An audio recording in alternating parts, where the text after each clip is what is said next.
திண்டுக்கல் மாவட்டம் நிலக்கோட்டை அருகே நாகையகவுண்டன்பட்டி பகுதியில் பேரூராட்சி சார்பாக உங்களுடன் ஸ்டாலின் திட்டம் சிறப்பு முகாம் நடைபெற்றது. அம்மைநாயக்கனூர் பேரூராட்சி செயல் அலுவலர் பூங்குடி தலைமையில் நடைபெற்ற இந்த திட்ட முகாமில் மகளிருக்கான 1000 ரூபாய் உதவி திட்டம், முதியோருக்கான உதவி திட்டம் உள்ளிட்டவைகளுக்கான விண்ணப்பங்கள் பொதுமக்களிடமிருந்து பெறப்பட்டது.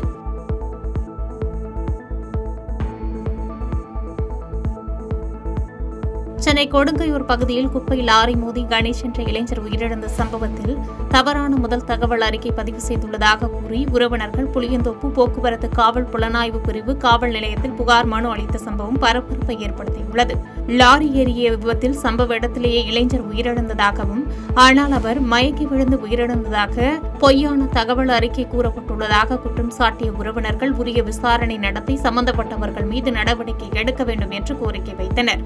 அவர் மயக்க நிலையில இருந்தாரு, பாட்டிலேயே அவர் இறக்கல, மயக்க நிலையில தான் இருந்தாரு அப்படின்னு சொல்லப்படுறாங்க. ஆனா அவர் மயக்க நிலையில இல்ல, அந்த வண்டி ஏறின இடத்துலயே இறந்துட்டாரு. ஏன்னா குப்பை லாரி ரொம்ப லோடோட போகுது. அது டயர் ஏறின உடனே சாதாரண மனுஷனுக்கு என்ன ஆகும், நசுங்க ஆரம்பிச்சிடும். நசுங்கிச்சு அவ்வளோ வெயிட்ல ஏறுது.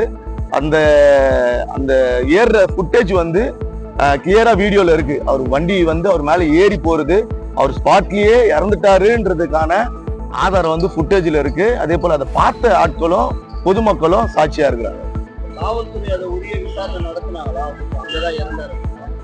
இல்ல, அது சரியான விசாரணை நடத்தல. ஏன்னா அது திரும்பவும் எங்களுக்கு சரியான விசாரணை எடுக்கணும் தான் நாங்க மனு கொடுத்துருக்கோம்.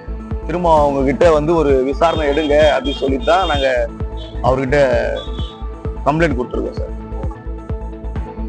ராணிப்பேட்டை மாவட்டம் பூட்டுத்தாக்கு பகுதியில் சாலை விபத்தில் சிக்கி மூளைச்சாவு அடைந்த சிஎம்சி ஊழியரின் உடல் உறுப்புகள் தானம் வழங்கப்பட்டது.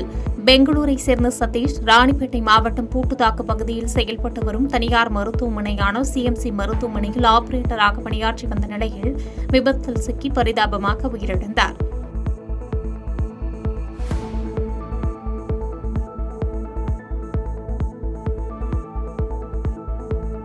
ராணிப்பேட்டை மாவட்டம் அரக்கோணம் அருகே பள்ளி சிறுமியை பாலியல் வன்கொடுமை செய்த போக்சோ வழக்கில் வாலிபருக்கு 10 ஆண்டு கால சிறை தண்டனை வழங்கி நீதிபதி உத்தரவு பிறப்பித்துள்ளார்.